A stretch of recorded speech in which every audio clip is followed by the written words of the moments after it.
Good evening, ladies and gentlemen, and welcome to the December 5, 2023 meeting of the Orangetown Plan and Zoning Commission. I am Commissioner Ozzie Parenti. Let's start by having the other commissioners introduce themselves, please. Tom Tarenti. Paul Kaplan. Kevin Cornell. Judy Smith. Jack Demerjen, zoning administrator. All right, very good. Let's start with item number 1, a review of the minutes from the November 21, 2023 meeting. Has everyone had a chance to look those over?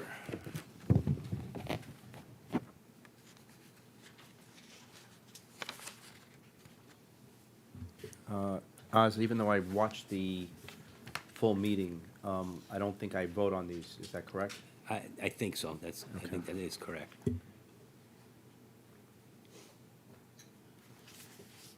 I have a few changes if you want me to start. On the top of page 2, third line down, it says borders Bull Hill Lane and Carlson Road. It should also include Boston Post Road. Bull Hill Lane, Boston Post Road, and Carlson Road, and is in close proximity to businesses in the LI2 and LI1 and LI2 zone. And then 3, 4, 5, 6 sections down, 6 paragraphs down. The line begins with noted. He noted, referring to Attorney Nuff, that this is the only parcel of undeveloped land that these regulations are applicable.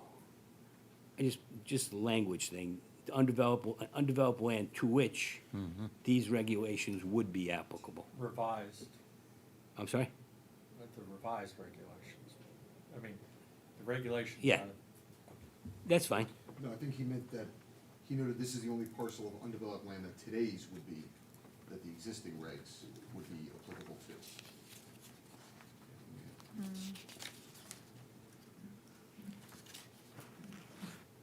Oh, no, I think you're correct. No, I think, No. I think what he was saying was the subject property Yeah, was the only one in existence today to which the PRD regs would apply. without redevelopment or Yeah. consolidation. Yep. Right. But as it stands right now, Yeah, as is, only this, what's the number on Peck Lane? 271?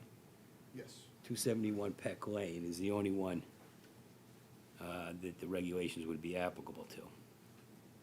And then at the last sentence there, if 251 Old Lambert Road could obtain a sewer connection, the new regulations would apply, and I would add to that property as well.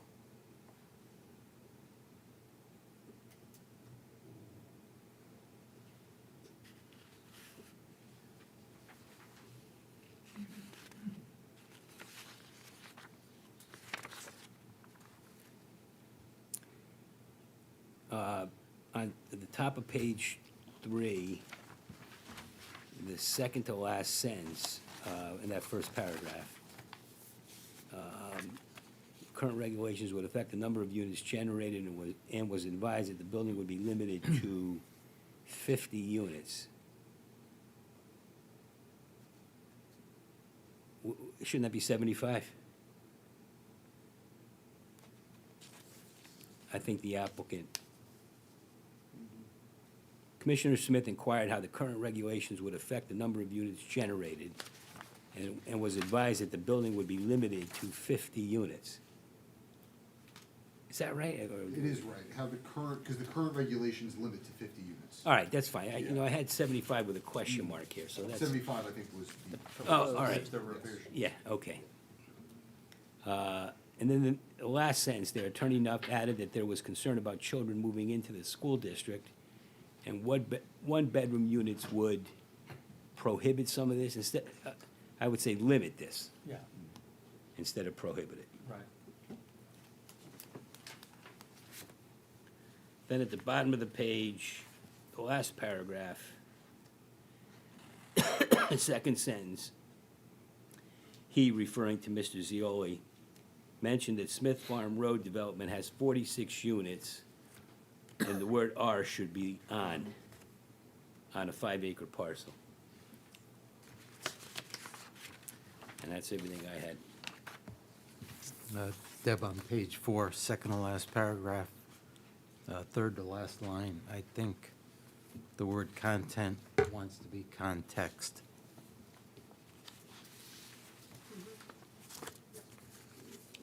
And back to page 1, under report of the zoning enforcement officer, first line, I think the word has should be have.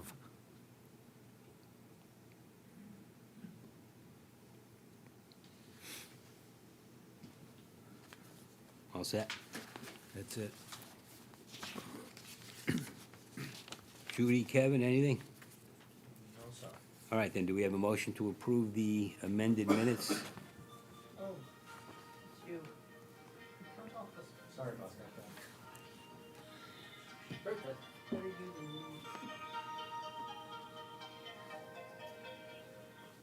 There we go. Out the way.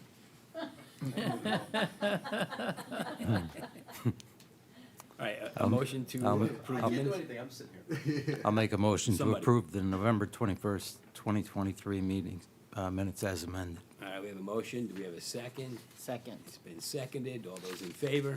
Aye. Aye, with Paul Kaplan abstaining. I don't know why I'm telling you, I hear you. Got it. All right, next item on our agenda, item 2 is old business. Anything, anybody would like to bring up under that topic?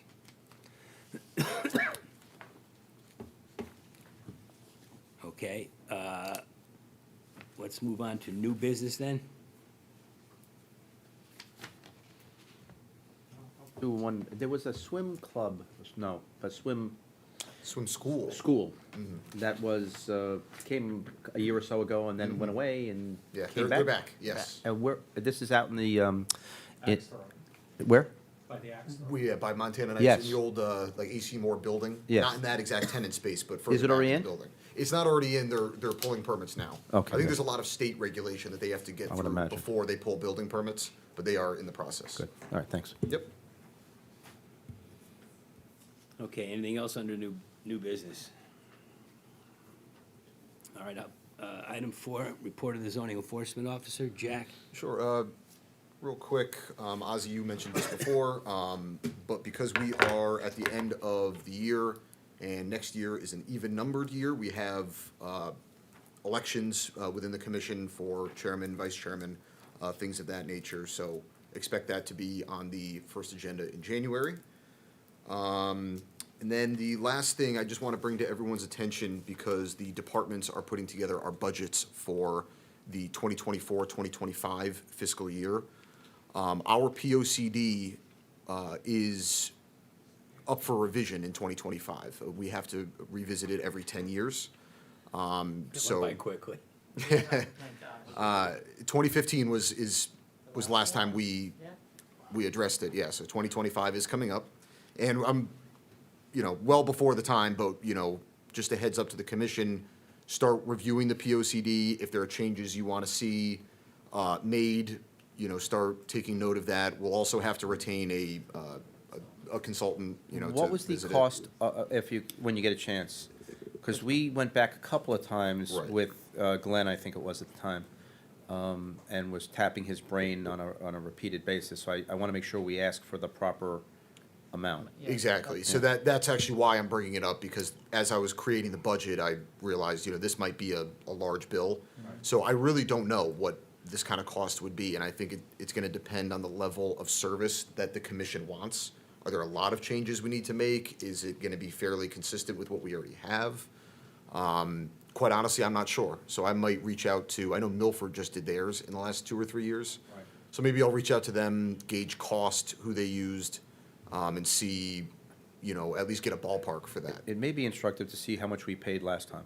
I mean, I know it's 10 years. And I know ago. we used Glenn, right? Yep. Charles, So, yeah. yeah, I think I'll reach out to him and, see. And I do see his name all over the state on things like this, so he'll have a very good idea of what people, typically pay just for a revisit. It's not like we're starting from scratch here, but just to put that on everyone's radar, to review the POCD, and if you have any changes you'd like to see made, the time is coming up soon.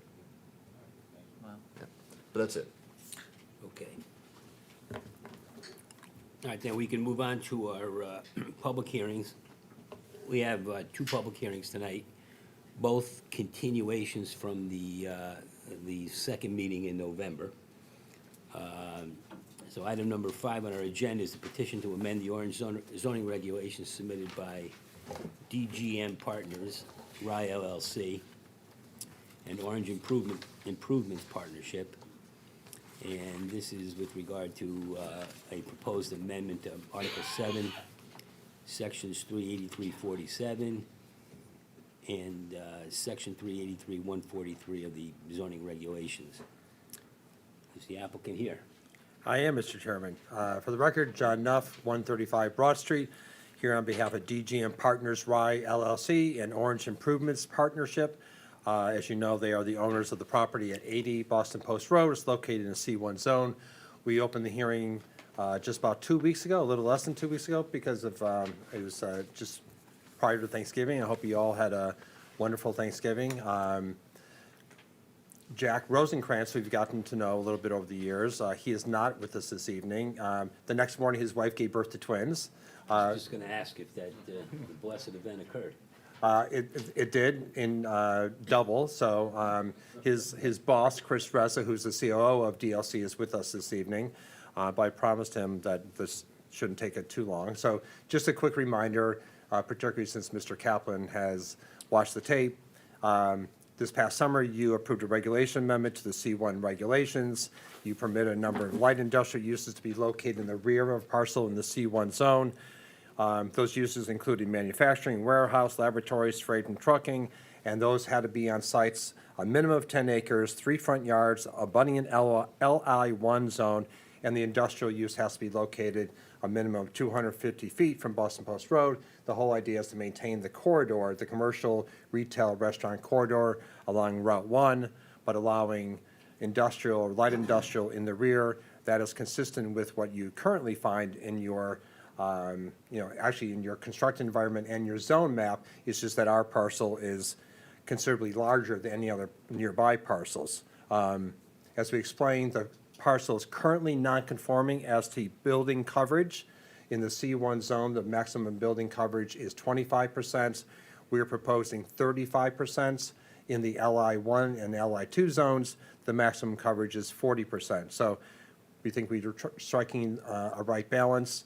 I think that there was a general consensus among the commission 2 weeks ago, but I know that you wanted to make sure that Mr. Kaplan had an opportunity to voice any questions or voice his comments. So, The increase to 35 would make it conforming.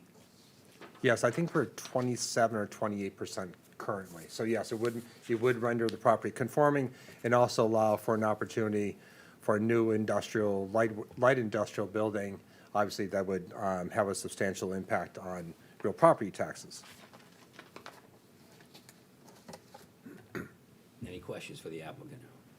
Or it would allow you to reconfigure an existing building to be more useful to an LI user. Right, exactly, yes.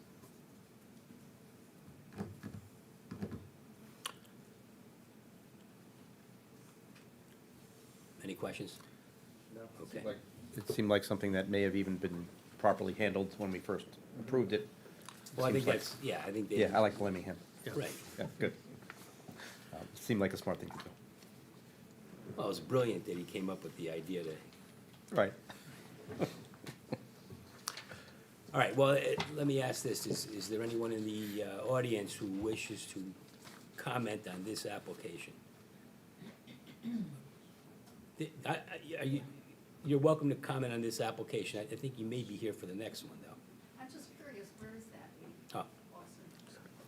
Boston. Oh, it's at the corner of Boston Post Road and Bull Hill Lanes, where Chuck E. Cheese is and Burlington, so it's that parcel. Okay, so nothing from the public regarding this application? Okay. Thanks, John. Okay, thank you. All right. Is there any reason why we can't close the public hearing at this point? Move that we close the public hearing. All right. Second? The motion's been seconded. All those in favor of closing the public hearing? Aye. Aye. All right. Well, this isn't much of a change from what we had already approved just, 6 months ago. And, as the applicant explains it, it makes perfect sense to me. Yeah, that the, Want to get this done.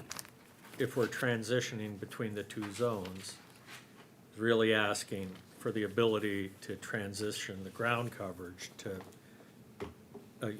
recognize that those two different uses are occurring on the same piece. So if they can cover up to 35%, and it's a special permit, right? Well, this is The not, process. it would be. It would be, Yeah, to it would be. approve a light, This is LI not a use, yeah, it special would be, permit yes. No, Process. no, but if so we get it to look at it with that level of scrutiny. And, it just seems like a detail that was missed in the first go-through. I think it's the smart thing to do. Yeah. Or they learned more and decided that this would make it a lot more feasible to do what they intend to do there. All right, well, when we, approve a change to our, an amendment to our regulations, we have to make findings regarding the consistency of the proposed change to our plan of conservation and development. I think the applicant in his, in their narrative, hits on a couple of points. I think those are correct. And I don't recall if they were exactly the same as what I saw.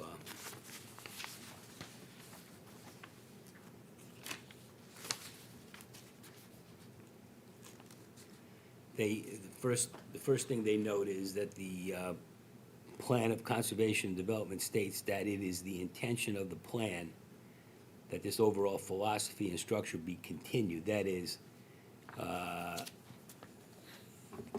maintaining the living area, the residential area to the north of the post road and the commercial to the south. So, they argue that this change is consistent with that. And that the other thing is that the proposed amendment is in furtherance, let's see. A part of the strategy to continue to promote business development, Orange will continue to promote a vibrant economic base and continue to encourage well-planned development in the economic area. Which, to me, this whole concept, this amendment is just a continuation, again, of what we approved in June.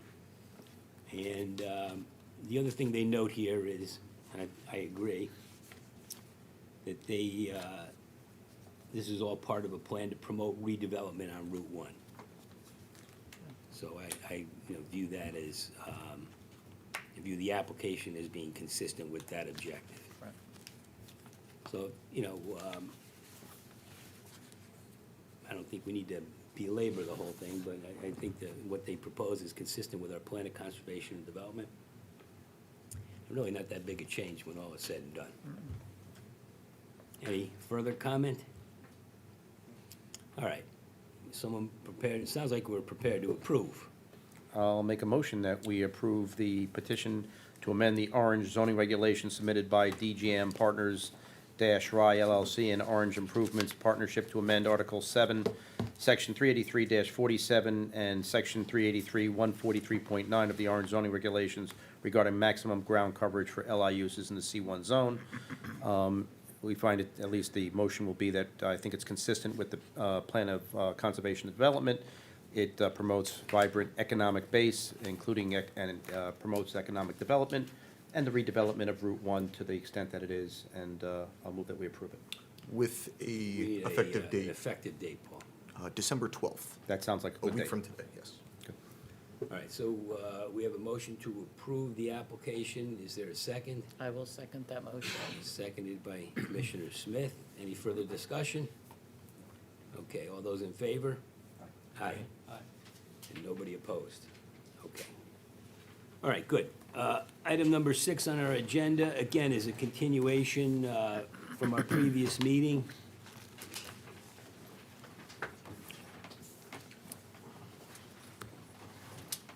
The applicant is the Commonwealth Newington LLC in the estate of Helen Cunningham, and this is to amend Article 12, various sections, in Article 18, various sections. So, the applicant is present.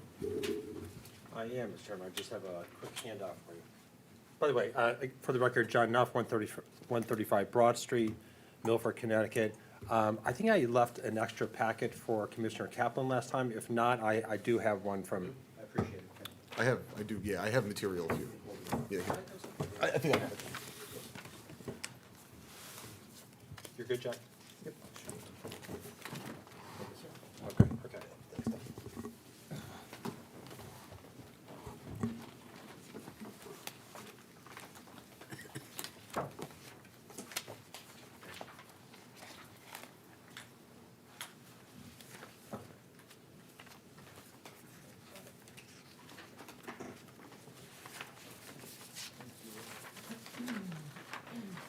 Sir? That's yours.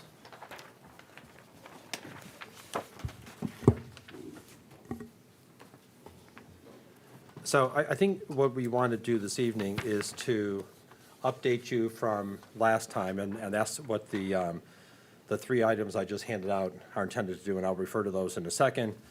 You know, answer some of the questions from last time, as well as, you know, as I indicated 2 weeks ago, you know, we gave you a lot to think about, and my guess is that, as the past 2 weeks have transpired, you've had an opportunity to let some of our thoughts and recommendations, percolate a little bit, and, other questions or comments or concerns or support may have risen to the fore, and so we want to give you an opportunity to do that. So, but let me first walk you through some of the changes from last time, and then we can talk about, any other questions that you have. So, one of the questions, so if you go through, and in the packets I handed out 2 weeks ago, is our full application, which includes the regulation amendments. 383-97 is the purpose. It currently requires 30% affordable. We have proposed 5%. The commission, not unreasonably, asked us to increase that percentage, and so we're happy to increase that proposed 5% to 10%. There was a question in 383-100, point B. There would be a maximum of 350 housing units authorized in accordance with this article, and prior PRD regulations from January 92 until December 2005. Jack was very helpful in terms of being able to dig out from somewhere in the cobwebs, maybe in the attic of Orange Town Hall, a summary that Paul Denise had done some years ago in 2006. And that's the first item that's in the packet that I handed to you. So this shows 8 different residential developments. Number 8 is not included in the total. But what this shows is items 1 through 7 total 380 units. I don't know, and I didn't get a chance to ask Jack, for number 7, Avalon Orange, the result of a court judgment, that's 168 units. I don't know whether that would have been through the PRD process. And frankly, I don't know if it really matters. But if it wasn't, then there'd be 194 units approved through the PRD process. So going along with that is Commissioner Smith had asked about other properties that could be subject to the PRD regulations. And so the next page is, I handed out one of these last time, but this is a map that had been prepared by a professional engineer, Luke Sofair from John Paul Garcia Associates, and identifies all of the parcels that comply with the requirements that are in your PRD regulations. Ours is highlighted in green. So these are parcels that are greater than 2 acres, less than 5 acres, meet all the other location criteria, and are connected to town sewer, with the exception of ours. Old Lambert Road is not connected to sewer, although that would be susceptible to connecting to sewer because it's nearby, but it's not currently in the sewer district. I know that there was a question as to if that were developed at the same density as we're proposing, based upon their acreage, that'd be 115 units, but again, they are not connected to the sewers currently. Other changes or other questions? There was a question, and I indicated that I was sort of confused by the requirements that are found in 383-101, building and design standards, point B, building setbacks, and this is B1A and B1B. The first one is residential dwelling units may not be located within 200 feet of a non-residential building or non-residential parking lots, except in, well, the rest of it is irrelevant to us. And then B is residential dwelling units may not be located within 100 feet of a non-residential building located in a shopping complex of 75,000 square feet or more, and that's us, of course. And so First Selectman Zioli had offered his thought that the reason why that was included was so that a multifamily community was not being located in direct proximity to a commercial use, you know, particularly back of house that, you know, there might create, you know, nuisance complaints.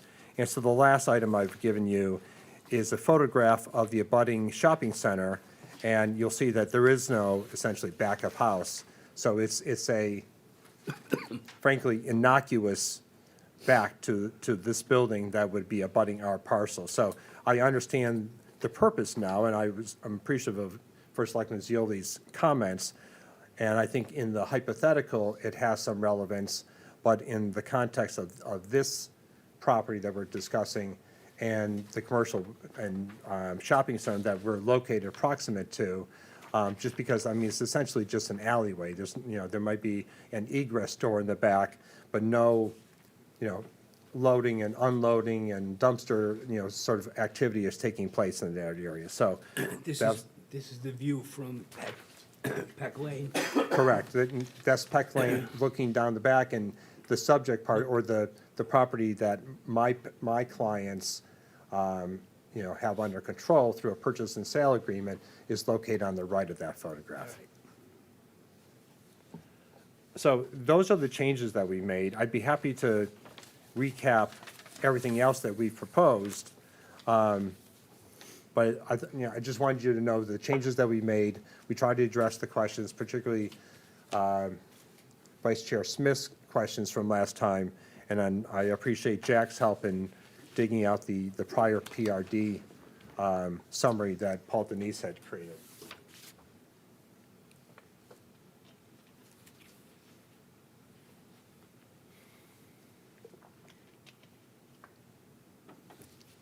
So that, John, 10% would be affordable? Yes.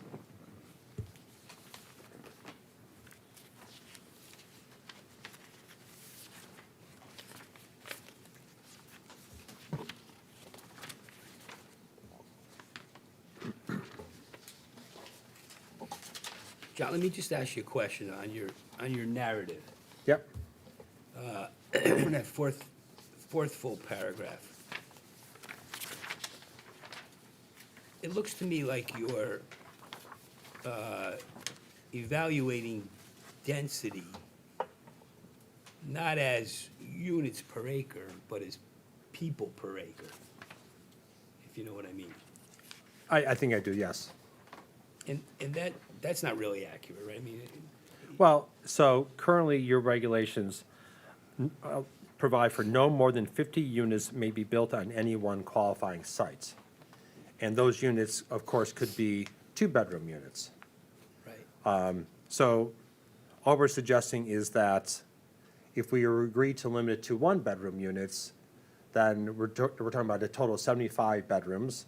If you had 50 two-bedroom units, you would have 200 bedrooms, or 100 bedrooms, I'm sorry. So the point is that we would reduce the total number of bedrooms.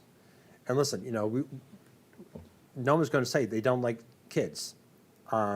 We all love school-age kids. But rather than have that become an issue with the regulation amendment, we're offering to keep all the units as one-bedroom units. I think that I could bring you Rutgers studies that would indicate that there'll be very few school-age children, probably even fewer, what they call new to district school-aged children, but rather get into sort of a philosophical debate like that, we just decided, well, we'll make them all one-bedrooms. If you have other thoughts, as I said, we're here to work constructively with the town and the commission, and so we're happy to hear opposing views. No, I mean, I'm just pointing out, and I don't want to put words in Judy's mouth, but I think when Judy was focused on the question of density, she wasn't talking about people, she was talking about, Units per acre, which Units is how per we acre. generally define multifamily homes. And, you know, for example, Smith Farms Road, 46 units on 5 acres, that's 9.2, if I did my math right. Silverbrook is 45 on 5, that's 9. This proposal is for, if it's 3.3 acres, it's 22.72 units per acre. Fieldstone Village is 3.75. I mean, so this is really an aggressive units per acre density. No, I'm not going to disagree. It is different from what you have previously approved. And I think if you look at the introduction to 383-100, in order to allow for the orderly provision of municipal services and so as to not overburden the infrastructure capacity of the town and so as not to have undue concentration of housing units, the following limitations will apply. Well, I don't think we're going to be, upsetting the provision of municipal services of any kind. I mean, so we've been approved, our sewer usage has been approved. But, no one's going to be picking it, no town employee's going to be picking up the garbage from this facility. The infrastructure, we provided a traffic report from last time, is a very short distance from our driveway out to Boston Post Road, so it's not going to be any traffic impacts. It's a relatively secluded site in terms of, we have 8 nearby neighbors, but I guess what I'm saying is that the limitations that are found in 383-100, when applied to our sites, are satisfied. It says the maximum number of residential units to be approved on any one site is limited by the floor area ratio standards and the dwelling unit size standards. Well, as we talked about last time, dwelling unit size standards have been eliminated by the Connecticut legislature. Floor area ratio is really, it doesn't make sense in terms of what the impervious coverage is and what the maximum height is and all that, because what the floor area ratio is telling you is you'd have to build sort of a birthday cake type of building, which frankly no one would do. So you would have, you could have a larger first floor and then a smaller second floor. Again, these are items with which we're happy to discuss. well, again, not to put words in Judy's mouth, but I think you said that, it's your sense, or you think that, these changes, and specifically with respect to density, would not have a negative impact on infrastructure capacity, soil types, terrain, et cetera, services, and so on. But you can't say that with any degree of certainty. Well, I guess what I would suggest And, is. John, let me just interrupt one more time. Not only would we be approving those standards, they wouldn't only apply to this parcel, but any other eligible parcel. So it's not like we would, we'd just be saying yes to you on this level Oh, of density. I understand that's If it- always a If it challenge. doesn't work out for Right. some reason, we're stuck with it Right. with respect to every other, property that qualifies under the PRD. Understood. I understand that is always the Pandora's box of a regulation amendment, which is the rule of unintended consequences. And that's why, I thought it was important when we started last time to indicate those parcels that this could apply to, and all of them are developed. And certainly, I think Commissioner Smith said, well, it doesn't mean to say that you wouldn't convert an existing, there could be a commercially developed property. sometimes land use deals with what's reasonably likely to occur. So if you're in a wetland commission, someone could say, well, if you build that building here, someone could be dumping, and you say, well, but the point is, you sort of have to deal with what's reasonably likely. And our point is that it's not likely that someone's going to convert a currently developed commercial parcel on Boston Post Road to multifamily. So that's the answer to the second Well, question. I know, but that, it's possible, though, if it Right, were- and I mean, and this is Oh, a very I- hot housing market. Yeah. And how many are, maybe they're developed, or any of them vacant? I mean, all we hear, through the community and budding towns is, malls are becoming apartments. So it's a hot use right now. I don't disagree, and I don't disagree that this regulation could apply to other properties, but not only would we have to go back to this commission with a new special permit application where we can talk about infrastructure impacts, but so would anyone else. So we still have to go to the police commission, still have to deal with the fire marshal. So, and Mr. Chairman, you started your question, and I want to make sure I address it, is what other impacts to municipal services would apply. And so I think that all those answers, all those questions would be asked through the special permit process. But I think if you look at the normal ones, which is fire, we'd have to deal with the fire marshal. Traffic is the police commission. We have a police report, or we have a traffic report. Sewer has already been approved. I'm not sure if there is anything beyond those three. Are there wetlands on this property? Yes. No. Yes. No, I live right next to it. There's a swamp I draw my well from. Yeah, you know what, you're gonna have a chance to comment. Yeah, we just can't have any debate, from the audience. But anyway, John, are there- I just want to confirm with Luke. Luke, are there wetlands? Our professional engineer, Luke Sofair, is shaking his head, no, there are no wetlands on our property. John, just for the record, it was a Can you- We can you can't, we come up- can't. Luke, have it. We come on gotta- up. You have to be on you record. have to if come you up to wanna- the podium and introduce yourself. Thank you. Right.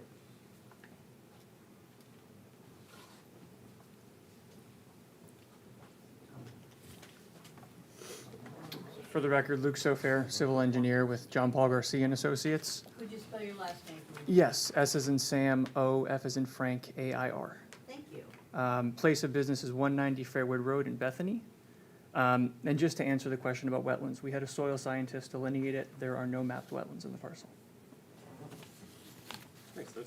You're welcome.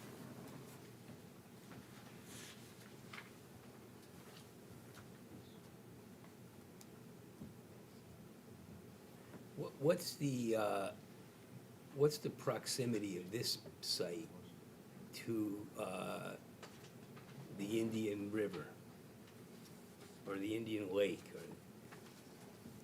There's quite a lot of, there's some sections of the Plan of Conservation and Development that charge us with conserving natural resources and protecting the environment and, other similar requirements. Understood. I know there were some concerns expressed by the public at the last hearing with regard to flooding or other issues. I mean, obviously, that's a stormwater design issue that we would have to address in the special permit process. We would have to comply with all MS4 requirements with infiltration. So it is not as if we can simply, pave over the site and just send our stormwater, down to the nearest catch basin.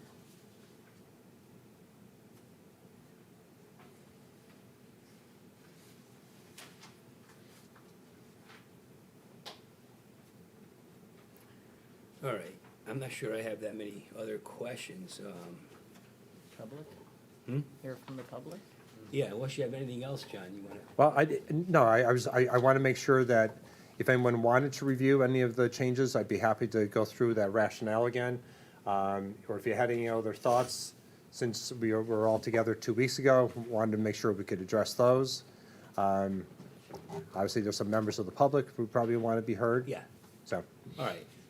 Why don't we do that, and then I'll give you a chance to make a last comment. All right, then, so at this point, is there anyone in the audience who wishes to comment on the application, please come to the podium.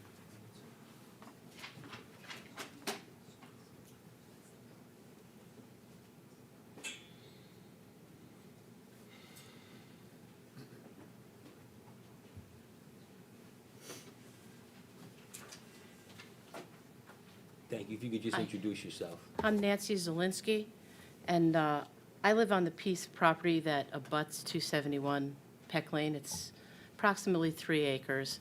The last meeting that we were here, that they presented a map that showed Don Jr. Foyer's property at 281 Lambert as being a potential affordable housing. And they also had included in that map my piece, saying that my piece was eligible for that, and I beg to differ. I don't border on Peck Lane or the Post Road. I have a right-of-way that goes through a property in front of me, so that, although my property is a few acres, it's not eligible for the affordable housing like they were saying. What's your address again? 249 Peck Lane, where, can I show you on that map? Let me just orient myself, Peck Lane. So my property that starts one here. right next to the It's green this one there? Horseshoe shape. This one. Okay. This one right there. All right. Yeah. So only if the changes would be approved, would that So even be we- remotely we- eligible? I think you have, just so are we Because picking as her? you see, I don't border any streets. Okay. But Tom, you wanna- I'm also concerned about my well, if this goes through. Right now, I have a private well that's deriving water from the wetlands that are on property 271. There's skunk cabbage there, spring peepers. The soil is damp and much like the muck that is at the lake, at Indian Lake. So I'm not sure how you can tell me that that isn't wetlands when you've never seen the skunk cabbage or the peepers or any of the water that's there. If that didn't have wetlands there, I wouldn't have a well. So I'm really concerned about what you're going to do to my private well by developing this property. Mr. Nuff had mentioned that they're willing to do one-bedrooms, thinking that that's going to eliminate having families move in with kids. And let me tell you, when I was a single mom, if I hadn't already been living in Orange and the opportunity arose for me to take a one-bedroom apartment with my kids, I would have done it in a heartbeat. And why? Because Peck Place School is a blue ribbon school, and everybody wants their kids there. So I would do anything. I'd sleep on a recliner, sleep on the couch, whatever I had to do to make sure my kids had that opportunity in Orange. So I don't think that a one-bedroom solution is going to eliminate people moving in with families. That's going to put a strain on Peck Place School. And from experience with my own 2 daughters, I had one of them start in Peck Place in 1991. By the time my second daughter started in 1996, the class size had ballooned from 14 to 17 kids for my first daughter to 28 to 32 for my second. And that was because at that point in time, there was a population explosion in the town of Orange, and there were a lot more kids to be going to school. So I don't think that this proposal is going to eliminate putting a strain on the school system for Orange.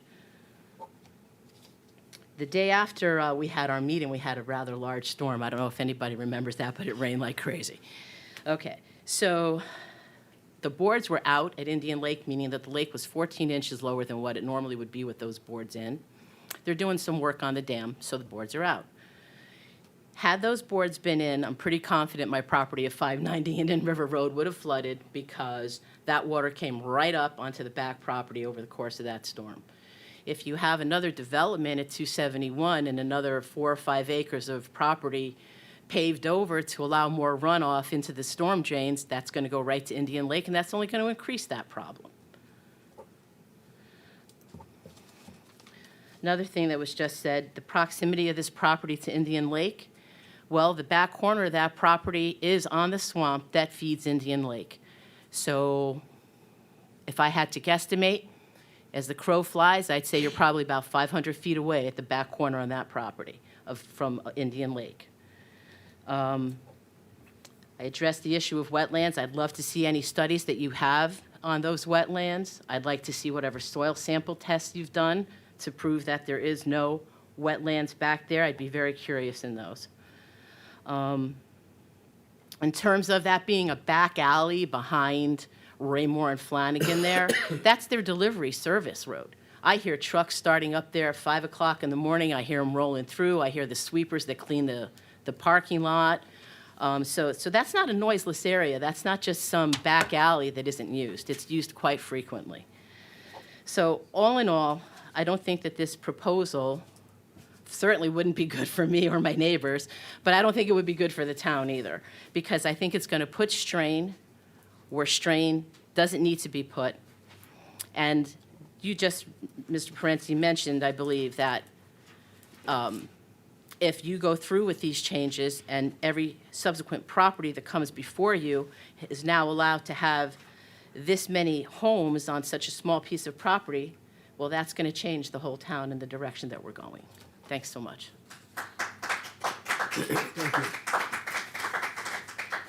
Okay, is there anyone else in the audience who would like to comment on the application? Yes, sir.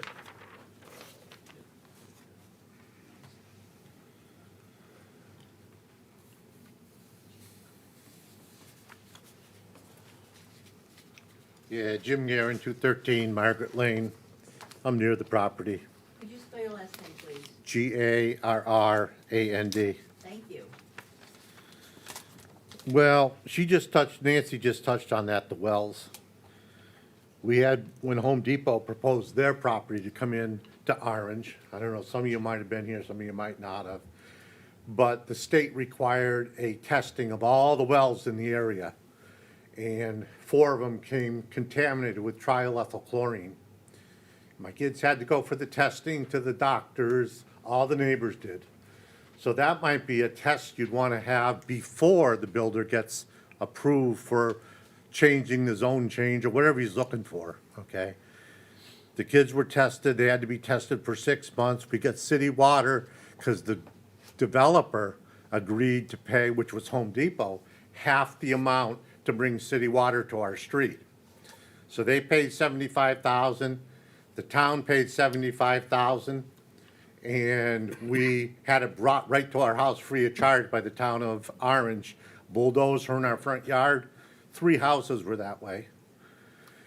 So that's the well situation. I think that before you approve this, they should have to do their testing on all the wells, not by the town, by the state of Connecticut, because they test for 68 different things. The town tests for like 9 things.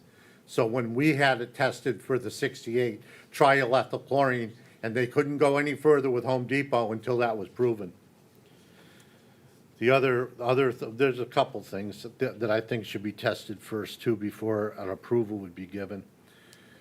The Beecher Walk was contaminated with asbestos. I don't know if you're aware of that.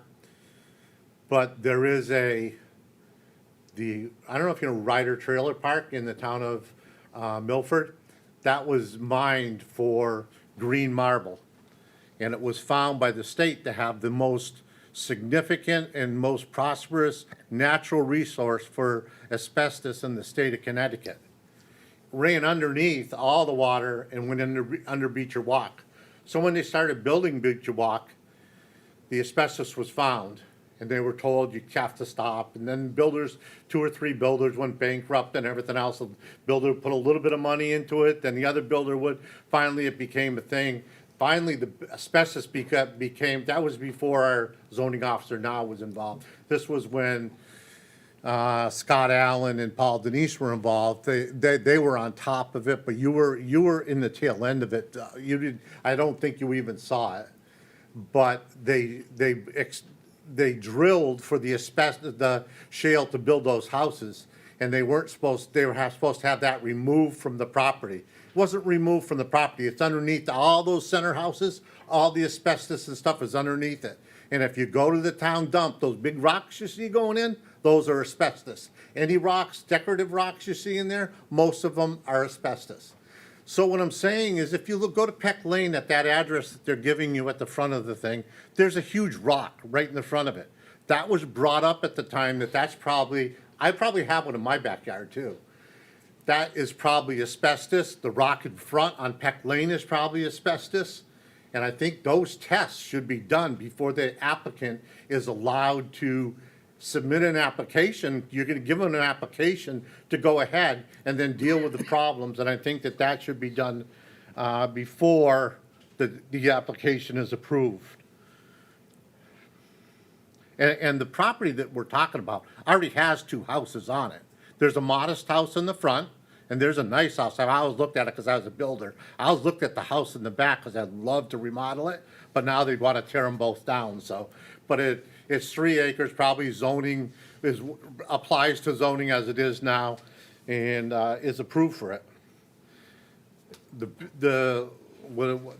I guess that's a lawyer, I don't know what he is, but he's saying that he's showing you the parking lot, he's showing you the building and everything else. He's not showing you the retention ponds. Where are they going?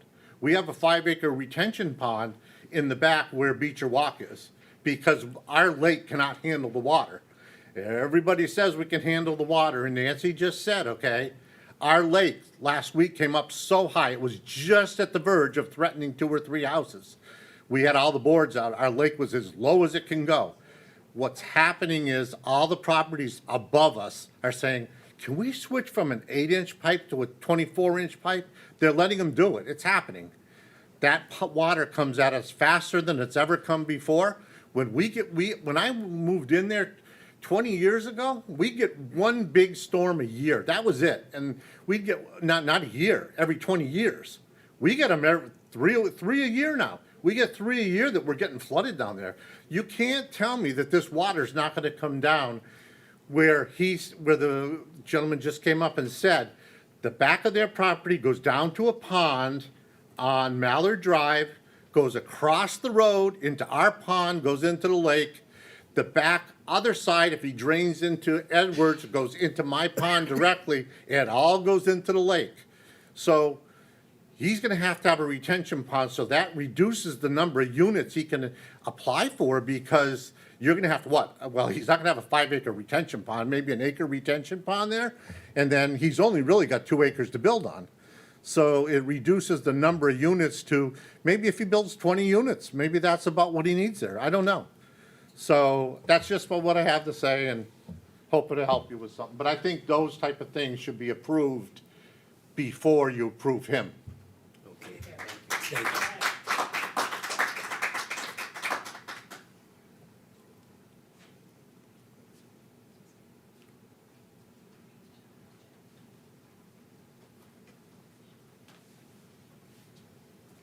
Carolyn Swabilius, 261 Mallard Drive. I'd like to second some of Jim's comments. We also have a pond, it's not a retention pond, we have a pond in our yard, which, and I don't know if you've gone by 261 on Mallard Drive, but we have a turtle raft there. And we have frogs, and I worry about the impact of how those apartments and any kind of drainage is going to affect our property. And I'm also concerned about the traffic.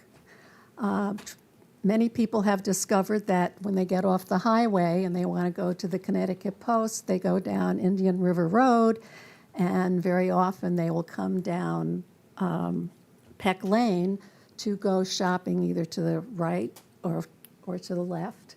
And traffic is a problem there, so I can't imagine having all those units and all those cars. They're going to have to put a stoplight at the end of my street in order to even be able to get out safely. So I hope you vote it down. Thank you. Could you spell your last name for me, please? Very carefully. S-W-E-B-I-L-I-U-S.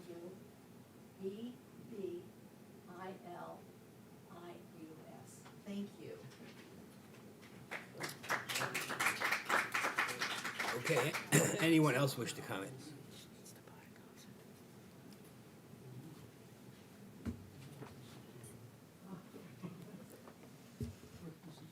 Hi, Sarah McGill, 278 Mallard Drive, MCG-ILL. I think all the main points have been made, and you guys did a great job, so I'm just going to make a couple of quick points. When I think of projects, I think of lead time, research, and planning, so you reduce surprises. And I think Jim's point about testing and doing it first is an excellent one, because we've had enough surprises. In the summer of '22, there was a big surprise that the sewer system might or might not work, and there was a lot of work that had to be done around that. Now there's the surprise that the zoning regs don't really permit what's being asked here.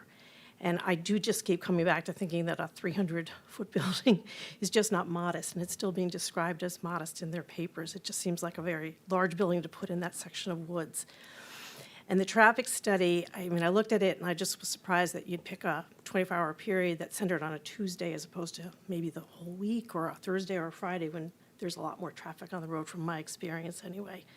And then I just think, I worked for a long time in an area where rules are written a lot. And when you tweak something here and tweak something there, sometimes you come up with this many-headed hydra as opposed to like sitting down and really reviewing the rules and starting from scratch and pulling out that clean piece of paper. And I just worry a lot about these changes that appear small to some people but could be large in the grand scheme of things over time. That's it. Thanks. Thank you.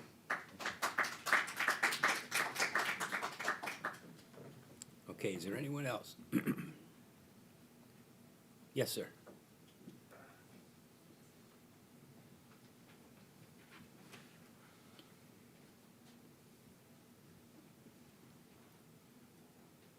It used to be faster.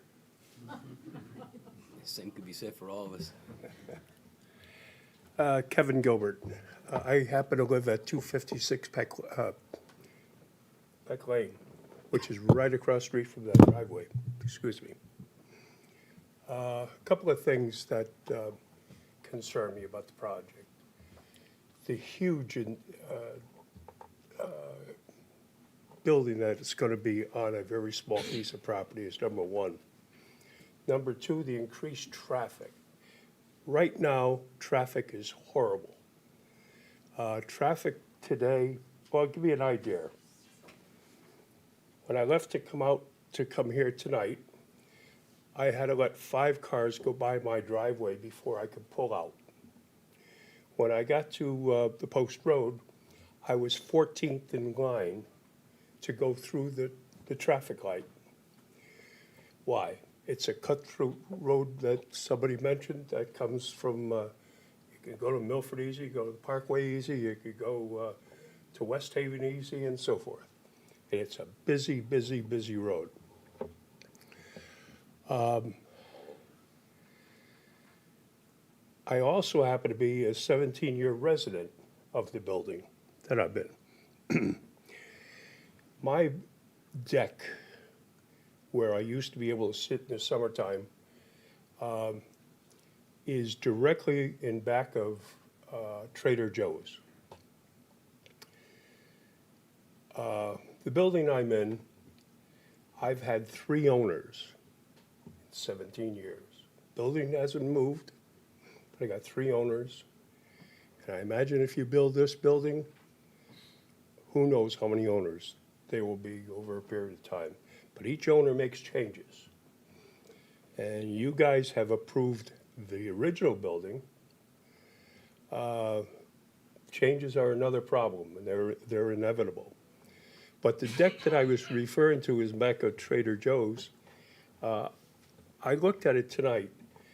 I'm approximately 50 yards from my deck to Trader Joe's building. Zioli mentioned the other meeting that he had an agreement with the deliveries to Trader Joe's. I gotta tell you that it is not working. If he's got an agreement, it doesn't work. Trader Joe's gets delivery whenever they can get delivery. And Trader Joe's gets a lot of deliveries. Landscapers, do you know when they work? Snowplow drivers, you know when they work? Not during the day. They work at night. In the daytime, the snowplow driver might run a pathway through so a car could get through. But to clean them up and clean all the edges up and everything, they do that at night. You know when nighttime is? 12 o'clock at night, 1 o'clock in the morning, 2 o'clock in the morning. You know when they empty trash? 3 o'clock in the morning, 4 o'clock in the morning. The landscaper might even come at 4 in the morning or 5 in the morning before the buildings open up. What am I talking about? I'm talking about noise. I'm talking about confusion. I'm talking about tough living. And if you put 72 units there, I'm going to envision that there's going to be 72 cars. 72 cars going into that parking lot, 72 cars in and out once or twice or 3 times a day or whatever the hell it is a lot of action on Peck Lane. Peck Lane's a small road. Peck Lane is not like Prindle Hill Road, Marshall Road, and so forth. This is a small, windy road, and it's curvy. And the cars, when they come out of Trader Joe's parking lot and Raymore and Flanagan, they seem to be racing so that they don't get hit by the car coming up from the post road. And it's just amazing. Somebody's got to go over there and look to see what I'm talking about. It's bad. And to fit that many units into that small space of 3 acres is unimaginable. By the way, I'm surprised that I heard Mr. Nuff mention that he has approval by the sewer authority. That is, when we built the sewers, that was not in the sewer district. The last manhole is right opposite the exit back of Trader Joe's. And we did that for a reason.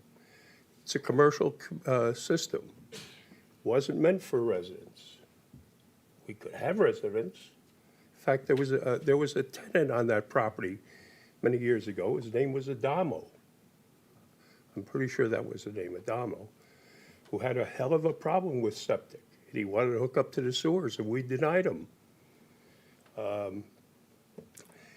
By the way, that sewer system was built in 1988. So in 1 month, it's going to be 36 years old. That's an old system. We dump into West Haven. The agreement that we had with West Haven, this was a commercial system. I know over the time things change and agreements change and what have you to fit everybody's needs. But I just happened to be with a fellow, overheard a conversation with a fellow got a new job, and the new job happened to be at the sewer treatment plant in West Haven. And he don't know really what kind of work he does, but it's a laborer type of work. And he tells me, he was telling this other fellow that he's getting all kinds of crazy hours, a lot of hours. But that plant was in need of tremendous repair. Now, we dump everything down there. If we're going to add another 72 units to West Haven, I know when I was on the commission, we had to inform West Haven how many gallons of water were going to go down there so that you knew how many additional gallons they were going to accept. They agreed to take all commercial, but they didn't agree to take residential unless it was in the commercial district. Back in 1988, that was not in the commercial district.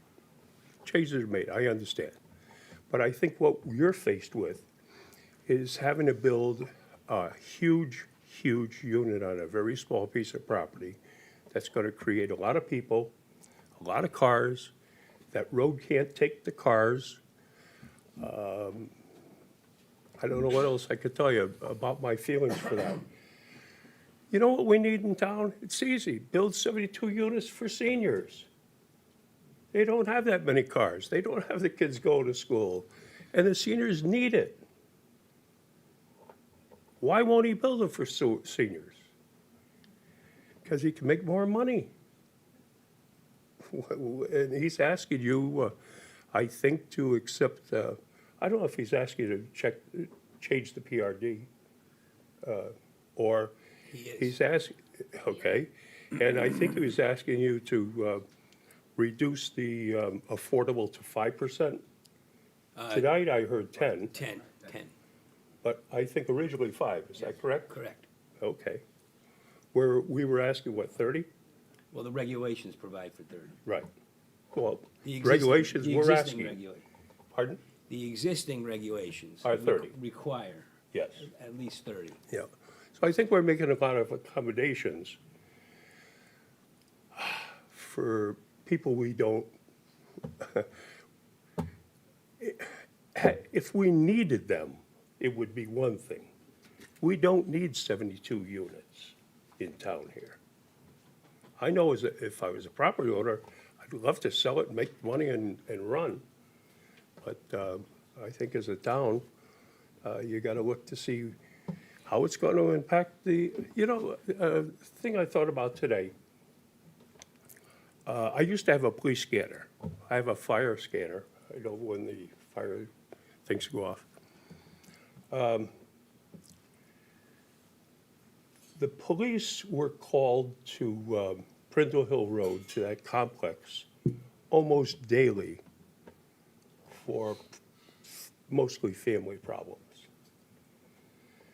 You don't get any of those calls with senior citizens, but you do get them when the younger population. So that's another thing to be concerned about. So I think I've said enough, but thank you. Thank you very much. Okay, I thought that was about it, unless is there anyone else? Okay. All right, well, we'll let Attorney Nuff have the last word on it, and then we'll consider a motion to close the public hearing.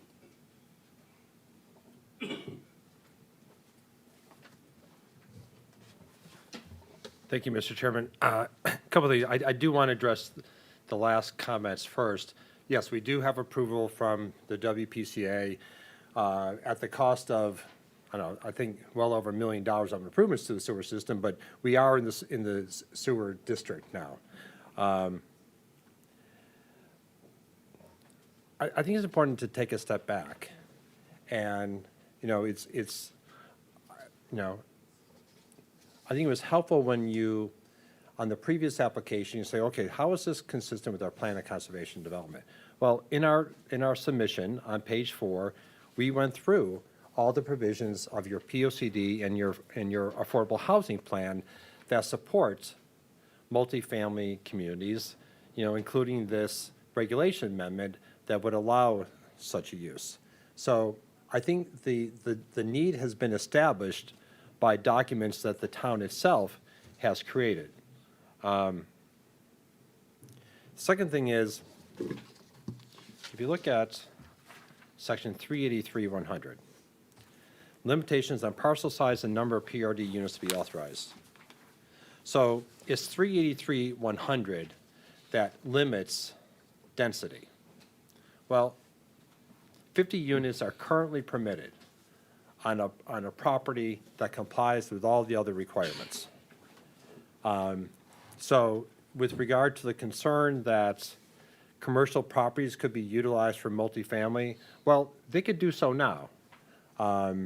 They could do 50 units, they could be 2 bedrooms, 3 bedrooms, they wouldn't have the 1-bedroom limitation. I understand that multifamily is a hot item at the moment. I think for good reason, for reasons that your POCD articulates. There's a reference to we need more housing for seniors. I would suspect that a lot of the people who would be living in this community would be seniors looking to downsize from their existing single-family homes here in Orange and in nearby areas.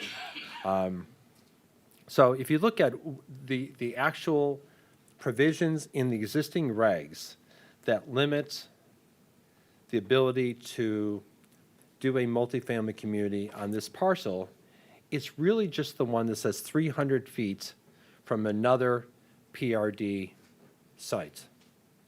I double-checked with Luke Sofair, who just addressed you earlier. We can do 40 to 50 units on this parcel under the provisions of 383-100 currently. We heard Mrs. Zelinski mention school-aged children. Listen, I'm not going to get into that discussion, but it's less likely to have school-aged children in a 1-bedroom apartment than it would be in a 2-bedroom or 3-bedroom apartment, which is the reason why we made that suggestion to change 383-100D. If there was still a concern about the ability to utilize these regulations on commercial properties, that's easily done. We can limit these changes to parcels that are currently zoned residential. It's done all the time. In fact, we did it a few minutes ago. It wouldn't be that hard to do. In terms of wetlands, if there are wetlands, or we're gonna have wetland impacts, even wetlands on parcels near ours, and we're in the upland review area, we would have to submit an application to the Orange Inland Wetland Commission.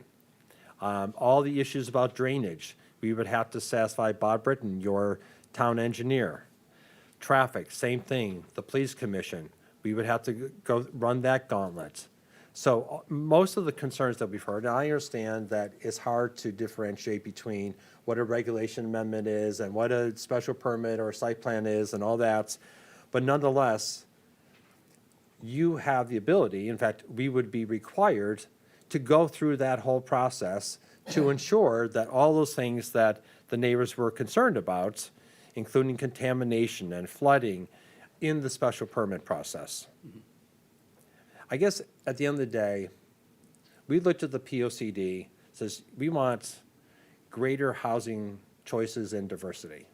We want to provide an opportunity for seniors to age in place. We looked at the geographical criteria that are found in your PRD regulations. And we said, yeah, we're over 2 acres, we're under 5 acres, we're off of Peck Lane, we're in the sewer district. Oh, wait, there's another PRD across the street. Okay, does that really impact anyone in a negative fashion? I don't think so. So which is why we made that change to 383-100C. D is, as I've perhaps gone on too long about, is simply to address the school-aged children issue. Nothing else. Probably, and we thought it was a reasonable compromise to eliminate 2 bedrooms and add 25 more units. FAR is, as I said, it doesn't make mathematical sense in terms of the other requirements, but that's not really one of the things that's limiting the density. I mean, so for instance, we're not proposing to change the 60% impervious coverage. So that is being maintained. And then it's really just what's left is the proximity to commercial uses. So you're saying that you could withdraw the application in its entirety? Well, practically, with the exception of, the biggest prohibition is 383-100C, which is so, proximity to another Right.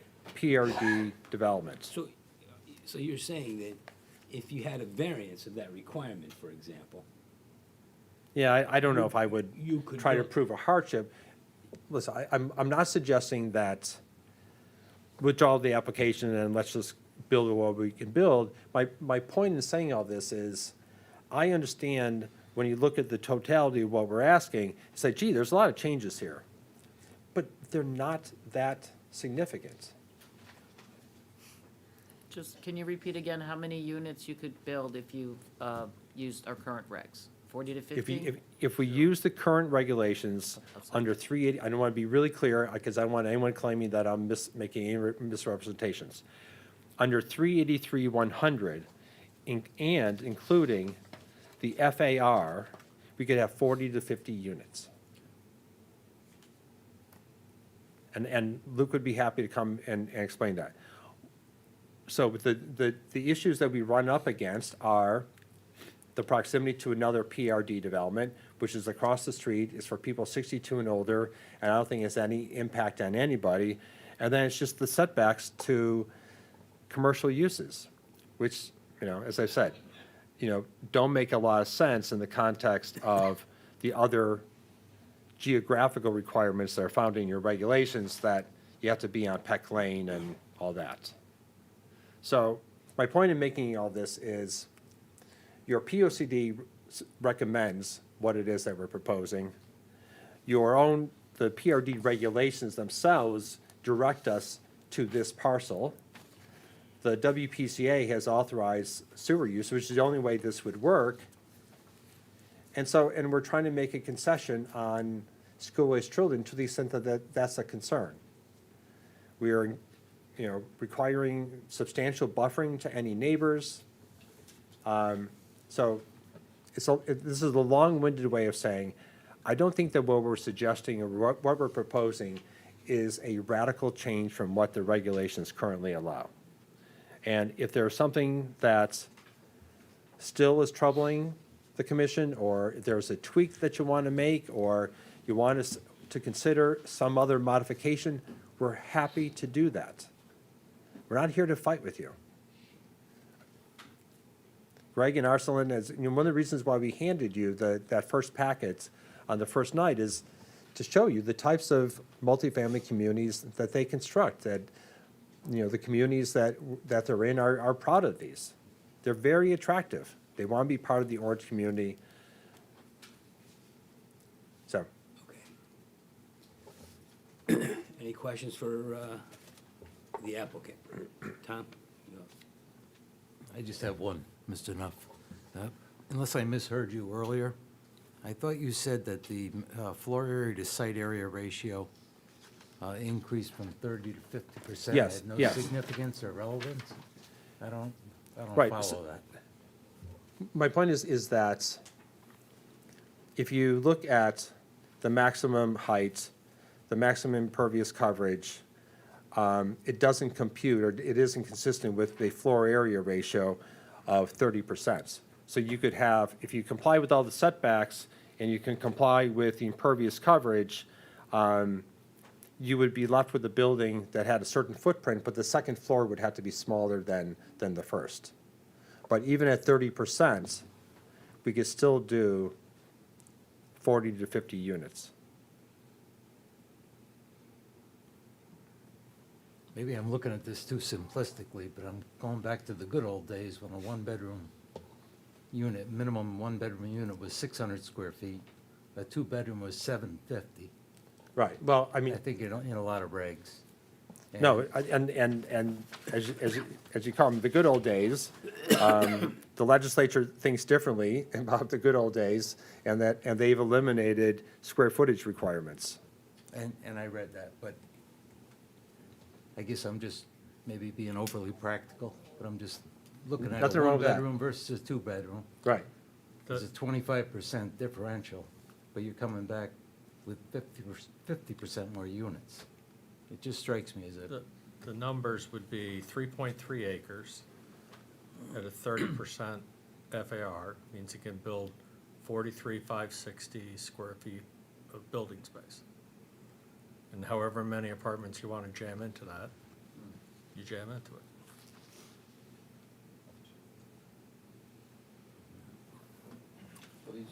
I may have missed it. The apartments that you're planning are the 560 square feet? I don't know, and I'm looking at my clients, I don't know that they have a specific square footage in mind for the units. Do you, Greg? But no,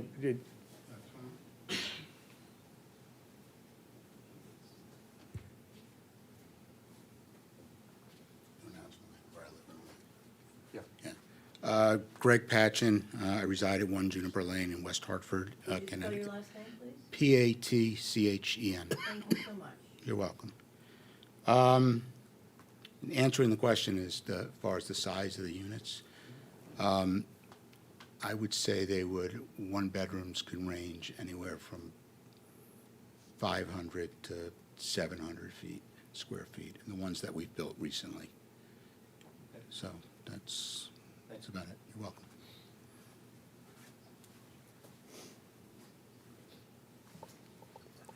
listen, I know that there's probably an appetite to close the hearing. If you said, come back and show some designs of how it would compare, we could do that as well.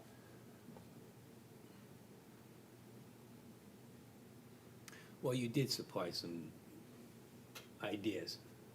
Right, I mean, if you wanted something more specific, and maybe that's important to actually see and to compare the two and realize that what we're suggesting doesn't result in anything dramatically or wildly different, although, there are certain requirements that, particularly the 300 feet from another PRD certainly is the complete prohibition, and I don't know that there's anything to be gained by that.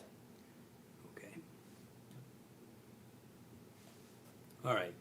Thank you. Anything else? Okay. All right, thank you, John.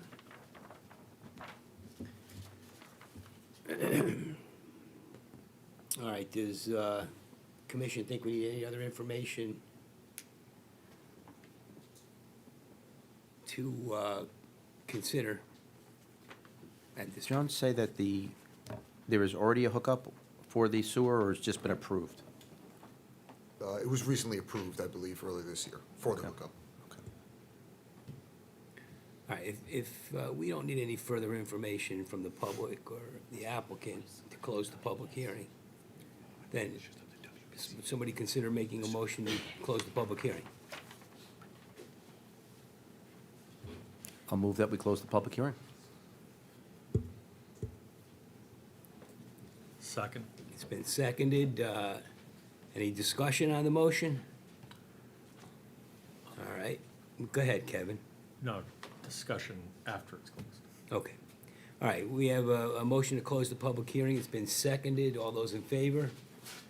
Aye. Okay. So I think that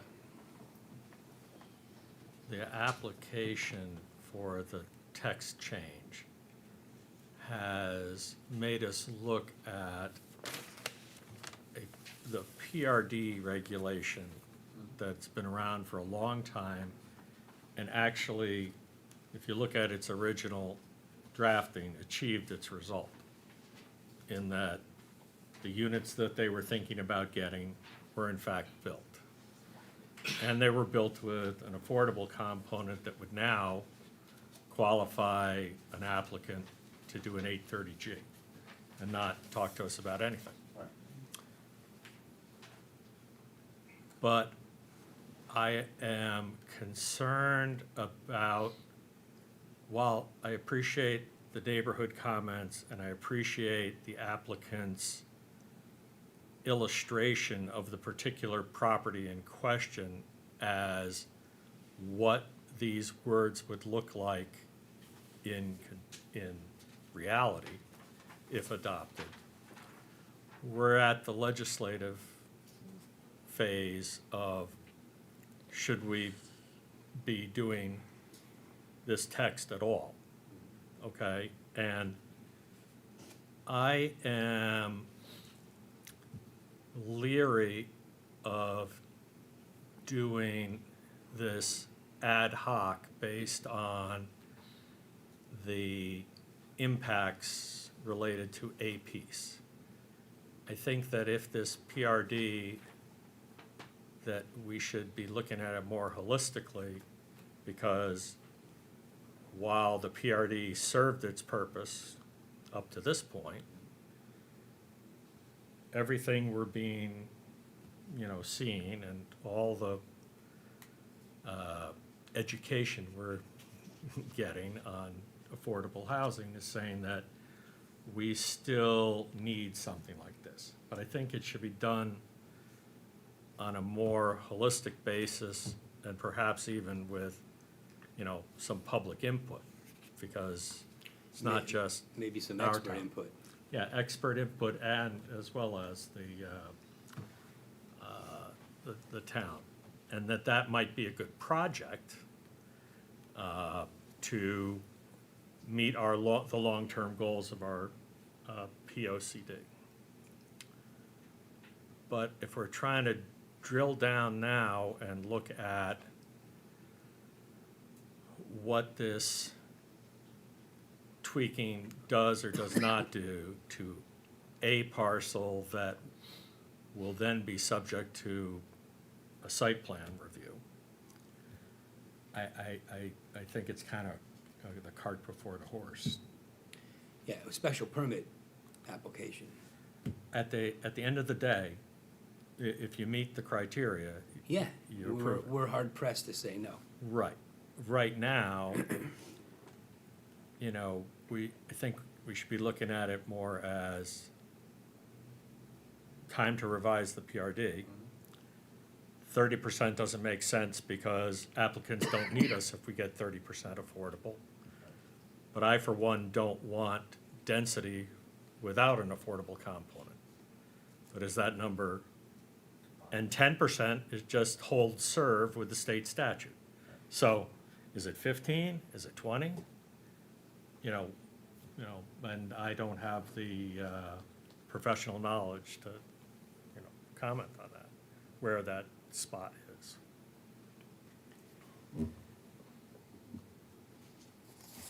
Well, on your point regarding affordability, affordable units,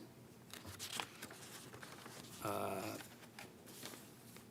mean, the stated purpose of the PRD regulations, 383-97, the purpose of a planned residential development regulations is to encourage the provision of affordable housing by providing opportunities for a diversity of housing types and sizes, especially for the elderly and young families, consistent with soil types, terrain, infrastructure capacity, and available services. A minimum of 30% of housing dwellings must be deemed restricted as affordable units for a minimum period of 40 years. That is the stated purpose of these regulations. To approve anything less than that, to me, is inconsistent with what's in the Plan of Conservation and Development. Plan of Conservation and Development says that, and I think you'll find this on page 73 of the Plan of Conservation and Development. And, I would say that the stated, the proposed amendments actually run contrary to what's in the Plan of Conservation and Development, where it says on page 73 that we should be considering ways to provide for housing that is more affordable. So to reduce that number, to me, runs counter to the stated intention of the regulations and what we have in our Plan of Conservation and Development. Just piggybacking on what you had to say, and I agree with that as well. I mean, I too am leery of, what the effect would be of changing the regulations as they relate to this property, expanded over. Yeah, the unintended consequences. Right. And with regard to reducing the buffer areas, so they're currently, residential dwelling units may not be located within 200 feet of a non-residential building or non-residential parking lot, except that housing is allowed above the retail or office is restricted by these regulations. They want to drop that to 75. And for Section B, residential dwelling units may not be located within, we have it 100 feet of a non-residential building located in a shopping complex of 75,000 square feet or more. They want to drop that 50% to 50. And in our POCD, we have a section on page 66 that says protect residential neighborhoods. And one of our goals is maintain regulations requiring effective buffers, transitions between residential and non-residential uses. That's the proposal, in my opinion, is contrary to our goal of protecting residential neighborhoods. The reduction.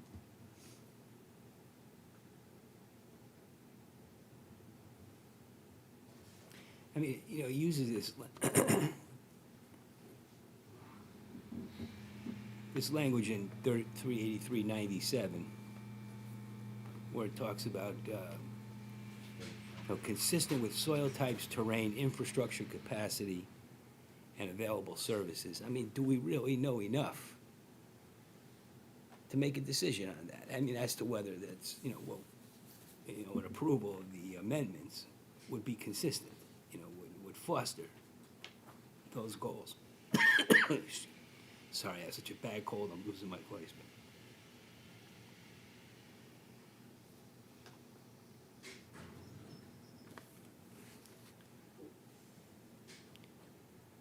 So it's not just, you know, the goal is not just to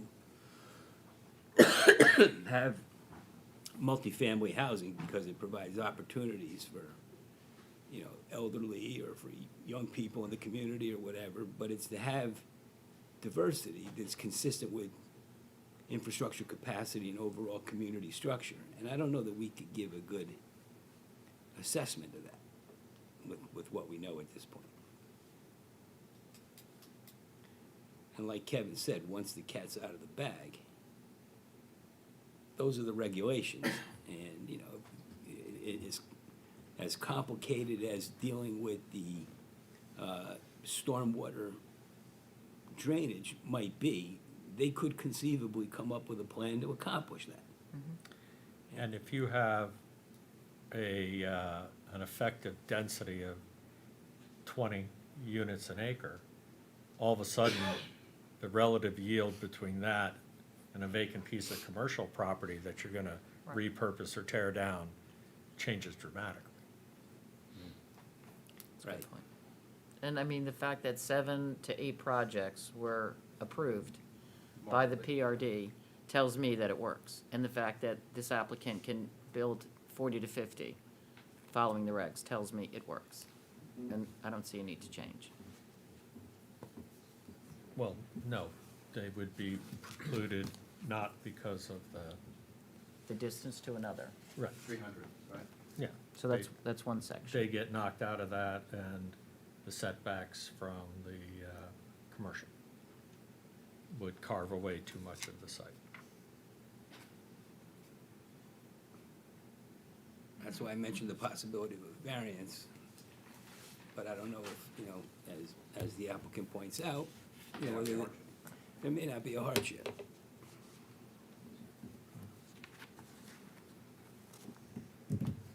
So that's sort of where we are.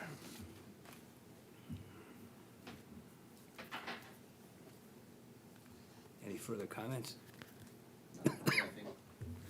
Okay, you guys played it out pretty well. You know, despite what John said, I think that there's a significant amount of this that goes against the plan of conservation and development in terms of protecting the residents. There are significant changes that would go the other way. So it's not as clear, and I think Kevin's comment that we should, if we're going to change these, you know, regulations, they should be done in a kind of a comprehensive, thoughtful manner instead of doing it on a piecemeal approach. Yeah, and, you know, John, Attorney Nuff pointed out that, you know, there may be some things in the PRD regs that are now illegal. You know, based on, in which case we should clean that up, you know, I mean, at some point, you know, on our own initiative, we could suggest changes, but, you know, those, we would have to change other things, other parts of the regulations as well. Like one of the references in the applicant's narrative was to the, you know, a statute recently enacted, which, let's see. Yeah, 21, 29. We Yeah. can't limit the square Eight footage. 2D7, you know, it's the reference to the statutes. And it says prohibits a municipality from adopting zoning regulations that establish for any dwelling unit a minimum floor area that is greater than the minimum floor area set forth in the applicable building, housing, or other code. So I think, I didn't study it, but I think what they're talking about there is you can't have a regulation that says in, you know, in the residential zone, for example, if you're gonna build a house on a, you know, acre and a half parcel, that the house has to be at least as big as X square feet. You know, you're free to build a much smaller house, as long as it complies with the zoning you know, the bulk standards. You can't be compelled to build a house of at least a certain number of square feet. Makes me wonder about like our, you know, our special standards for in-law apartments.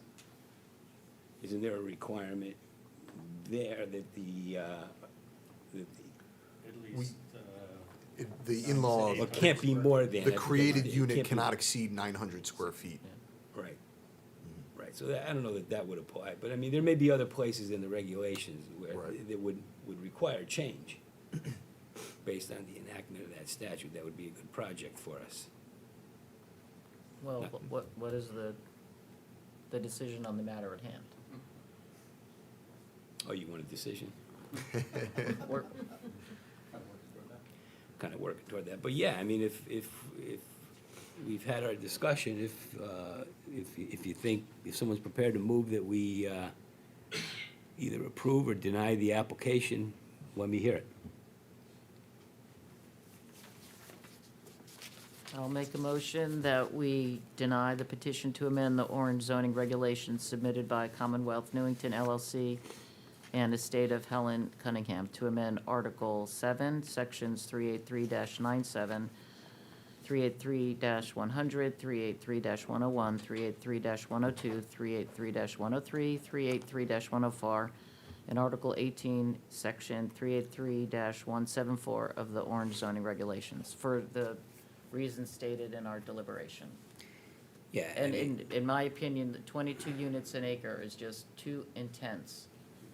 And too intense of a use on the site, that's 3.3 acres. yeah, with the possible consequences that, that arise from that, in terms of infrastructure and those type of things. Second. All right, we have a motion to deny the application. It's been seconded. Any further discussion?